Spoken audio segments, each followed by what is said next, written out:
Today we're in Spearfish at the home of the Tripps, who own 99 Designs. So you guys are essentially jewelry makers, among other things. So I guess talk about how it all started for you guys, how you got into this business. Well, 20 some odd years ago, Nancy took a job at a jewelry store / bead store.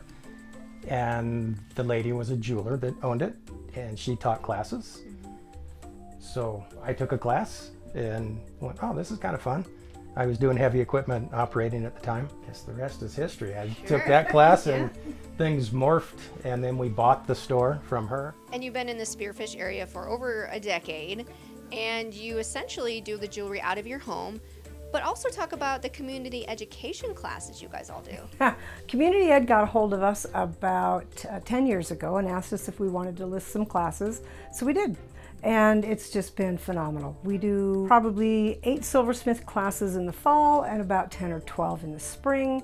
And then I do some jewelry making classes. I do 4 different classes that start in October and run through November, December, and then again January, February, March. I work with sterling silver and you can call it metal smithing, but it's sterling silver, copper, semi-precious stones. So we make the classes that I teach, we make a ring. That could change into other things, but the ring is the best thing to make to teach people. What do a lot of people say about it? Like, that's easier than I thought, or that's harder than I thought, or... It's usually harder than I thought is what they come away with. And it's nice because there are so many people like us that make jewelry, but we all do something a little bit different.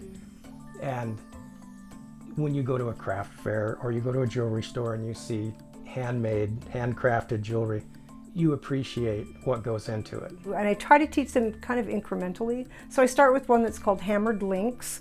We take silver wire, we cut it to a particular length, and then we form it. I have some tools that are kind of specific that you can't find anywhere else. So I do actually sell those to people. Okay. And I sell kits. So if people really enjoyed the particular class they were taking, they can actually take home a whole kit and continue making the same project to get good practice. Then I do an earring class, and this year I'm adding on an entire suite. So it's called the Sweet Suite.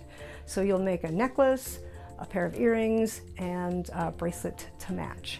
If you want, it doesn't have to match. Okay. But yeah, I just find that people have fun. I keep the classes small, everybody gets the attention they need. I've had students as young as 9 and younger probably, and I've had a few up in their 80s. So it's not really difficult. We wholesale some of our jewelry to Alex Johnson Mercantile. You can find them at Prairie Edge. They picked us up this year, so we've been taking things into them for about a year now. Things that rock in Hill City. And then we have some things here in Spearfish at a little hair salon called Divine, and the Junk Drawer in Spearfish. So we've got things pretty much everywhere. And then we have a website, 99designs.com. Facebook is Tripp's 99 Designs. Personally, I love the teaching. You'll go into, that day, you're thinking, oh gosh, I got a class today. And then I'll come in here and I'll get all prepared. And by the time it's all done, everybody's really happy. So that makes me feel good. And they walk away going, oh my gosh, I just love this ring. I think part of the 99 Designs name comes from, we don't do just one thing. I don't want to be locked into a niche. I want to do 99 different things and have fun doing all of it.